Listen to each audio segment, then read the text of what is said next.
The following is a special presentation of Pens TV.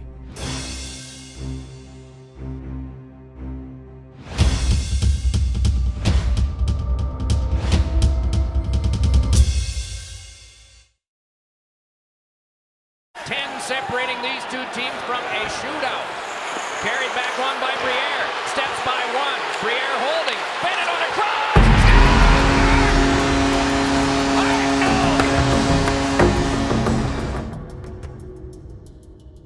Yeah, it was tough. I mean, you know, we're on a good roll. Sid coming back, the team's playing well. It was tough, especially Philly. You know, you see Hartnell with his hands in the air. Not a great feeling. Certainly not one that we want to repeat again.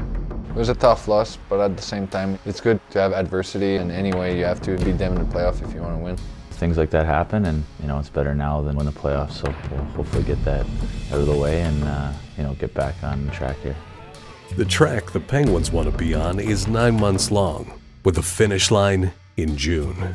The ultimate goal is you know, a Stanley Cup, and you know, guys have won it here and know how exciting it is, and you know what it takes. What it takes are 16 wins, and what the Penguins found for the first time in 16 weeks was a healthy roster. Sid whips at the mark and a shot, he scores! That was a sick pass. That was an incredible play by two talented players. You miss being a part of competing every night, preparing for games, and we've got a great team, and to be able to come back in and be a part of that again has been a lot of fun. Crosby's team was quickly becoming the team to beat. The loss in Philadelphia was Pittsburgh's only loss in over a month. The Penguins earned points in 14 straight games and were playing their best hockey of the season. I don't like hearing repeatedly that we're the favorites, or you know, we're the team to beat, or the best team in the league. I don't like hearing it. The expectations haven't changed for our group with Sidney Crosby or without Sidney Crosby. They're the same. And I've turned down the volume on the TVs occasionally to not hear that junk. Despite their recent success, the Penguins had no time to waste. Favorites or not, they were still in a battle for home ice advantage, and a game against the Islanders figured to help their cause. A couple guys to be aware of. Be aware of 40 speed. Be aware of 51. Dancing, lateral movement. Right, it's affect their D with how we play. 2-3 full pinch. F3's got to be high in the middle of the ice with our D pinching. F1 and F2 on their defenseman. It might be for a reverse, so F2 you got to get over there. Harmonic, it's a guy you can affect. If you don't go after him, if you don't play him hard, all right, he will come after you. Go after this defenseman right off the hop here. We are going with 14, 71, 18, 7, 5, and Flowers in the cage, gentlemen. Here we go, here we go, here we go. I had to pause to make sure I got it right. Come on, TK, hey, find someone to run into him. Come on, boys, our game here, our game. You had to see my car color today. Huh? You had to see my car color today, didn't you? No. The red car? It's not that bright red, but it's red. Stalzy. No, come here. I like how ready you are. You got some tape falling off your sock. He is ready. You learned that from you, Duper. Oh, we got it! Stop! Time! Put it in a cage! Whoa, that was the wrong dude. Looks left wing for Josh Bailey. Anglin tried to clear it, but it comes to Dylan Reese, and a shot, a heavy one, wide of the goal. Rebound, score! Nielsen on the rebound. Let's go. Come on, boys. Come on here. Get up here and go to work here, boys. It wasn't their finest work of the season, and what the Penguins got was a reminder that there are no nights off in the NHL. First forward is a defense.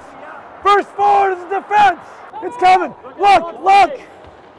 As time runs out, the New York Islanders end the Penguins' winning streak at 10 on home ice, and they end the Penguins' winning streak against them at 13 on home ice. Every team wants to have a great home record and make it tough for teams to come in your building and win games, and it was not a fun way to go out, and you know, we got to find a way to play a better and more solid hockey game. I think the last games finishing out the season are really important. You can't just turn it on in the playoffs. You want your game being as good as it can possibly be going into the playoffs.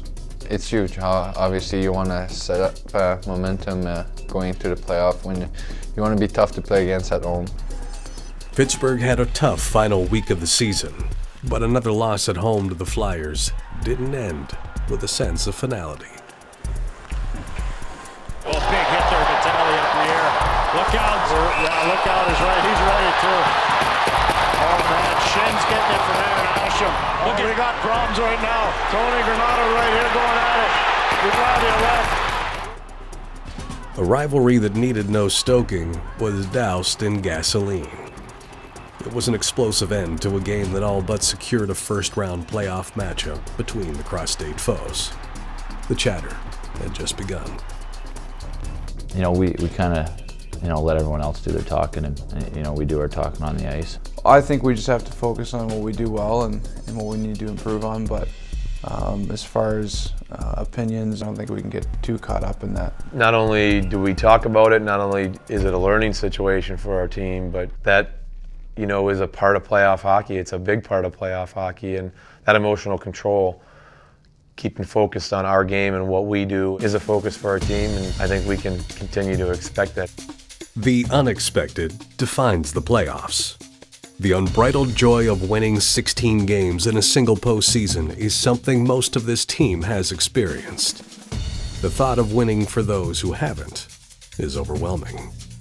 Yeah, that gives you chills. I mean, once you win, it's a feeling you can't really explain, and when you see guys who play so long and haven't had that opportunity, it gives you an extra motivation to find a way to win for them and also to get that feeling back again. It would be great to be able to win it and share it with guys who are winning it for the first time. It's a special thing, and obviously we want to make these guys live it, but at the same time, I want to win it again. I don't think I think about it as much, but it's good to have those guys on your team that have won and been there and done that. So we'll give you a little advice here and there, but everyone's pretty calm and focused on the task at hand.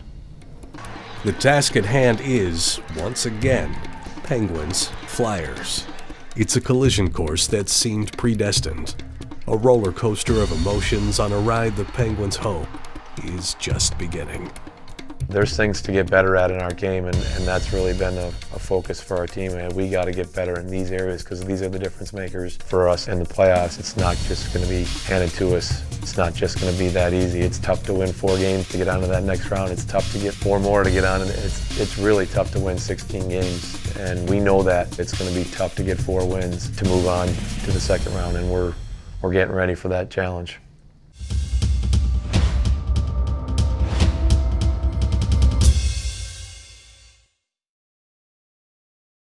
This has been a presentation of Pens TV.